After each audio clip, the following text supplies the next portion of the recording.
það bara bann, það má ekki greina frá. Og reyndar það þannig að það fámenn 7 manna framkvæmdastjórn þarna sem ræður ferðinni, en seðlabankastjórn aðildarríkjanna sem eiga formlega aðild að ákvörðunum og stýrivexti, að þeir eru taldir meira en áhrifaleisu, en það tekur vaxta ákvörðunin mið af meðaltals þróun á svæðinu. Og þá rétt að minna á, og vitna aftur til plaggana sem Páll sendi okkur í dag, að samkvæmt gögnum ESB, þá íslenska hagkerfið aðeins 0,08% af hagkerfi Evrópusambandsins.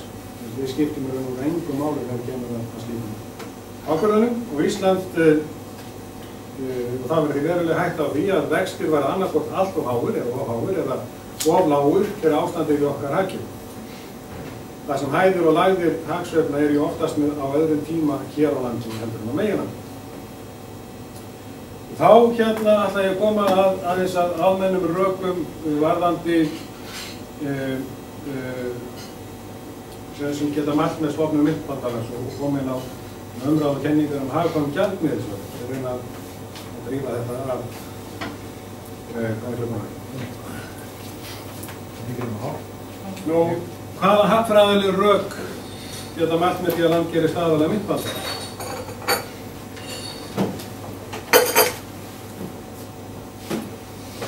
Nú þetta hafa hagfræðingar reyndað síðustu áratugum og skoðanir hafa eitthvað verið skiptar aftur af því að Mundell setti fram sínar hugmyndir 1960 minnum, 1960-70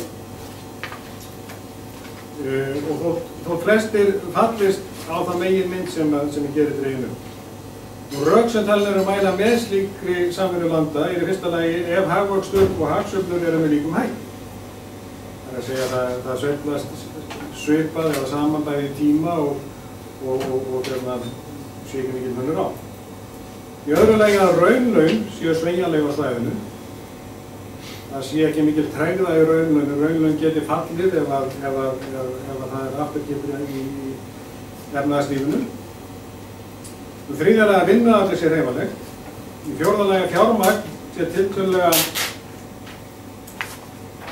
hreyfanlegt á svæðinu. Og í fimmta lagi að þá hagur að sameiginlegri mynt meiri eftir því sem innbyrðis viðskipti á milli landa á svæðinu eru meiri eins og það verður komið fram. Nú, sömu rök mæla hins vegar gegn því að land gerist aðila sameiginlegu gjaldmiðilsbandalagi ef áðurgreind atriði eru með neikvæðum formerkjum.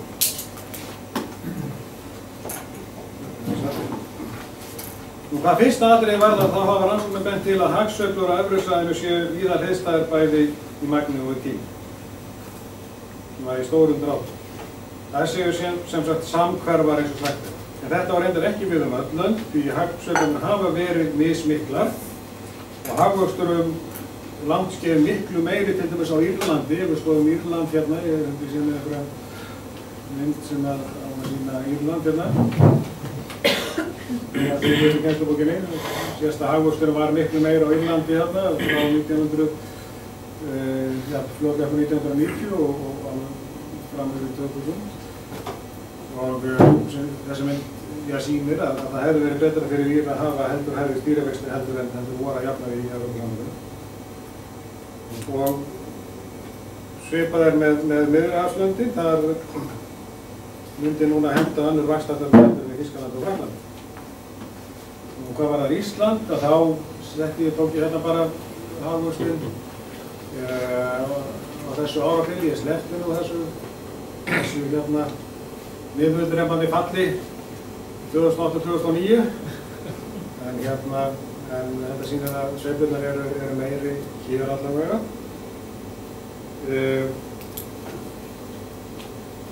Og varðandi Ísland þá hafa verið gerðar nokkrar athuganir á þessu og þær benda eindregið til þess að hagsveiflur hér séu meiri og eigi sér stað á allt öfum tíma en í jafnaði flestum Evrópulöndum. Þær niðurstöður má finna í þessari EMU-skýrslu sem Seðlabankinn gaf út ára 1997 og það er í raun og veru mjög ítarlegt yfirlit yfir þetta. Þetta má finna í fræðigrunum margra hagfræðinga hér á landi sem birtar hafa verið í fjármálatíðindum og víðar og ýmsum öðrum greinum og skýrslum og sem skýrslu Evrópunefndar forsætisráðs árið 2007. Og meira að segja í svokallari Evrópu-úttekt Samfylkingarinnar frá 2001 sem við Páll áttu þátt í að vinna gegn. Það segir í kaflanum efnahagsmálin: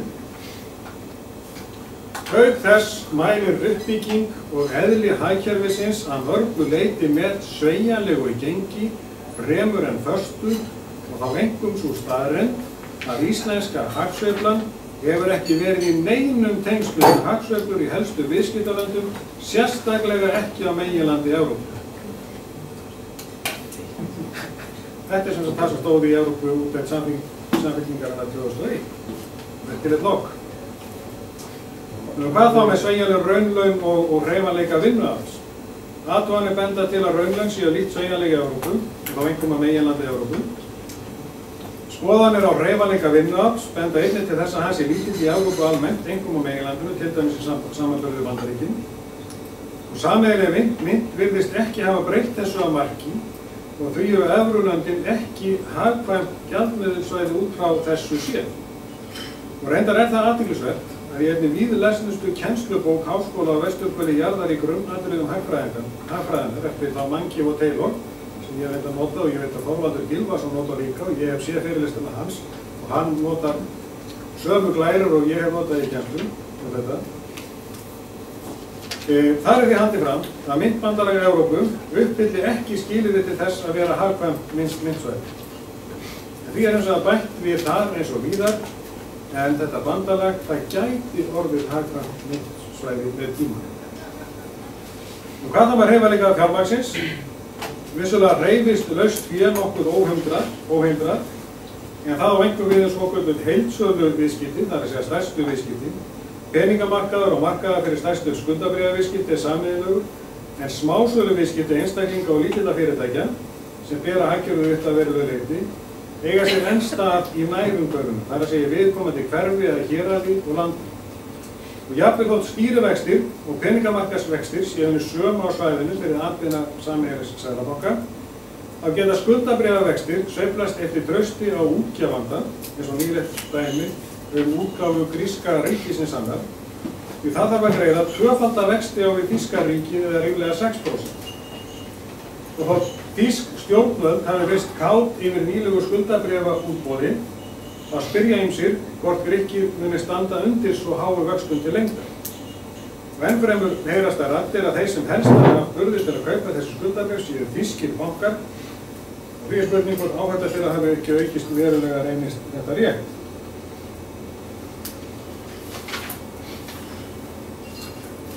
Þetta leiðir hugann að því loka atriði sem ég ætla að nefna hérna.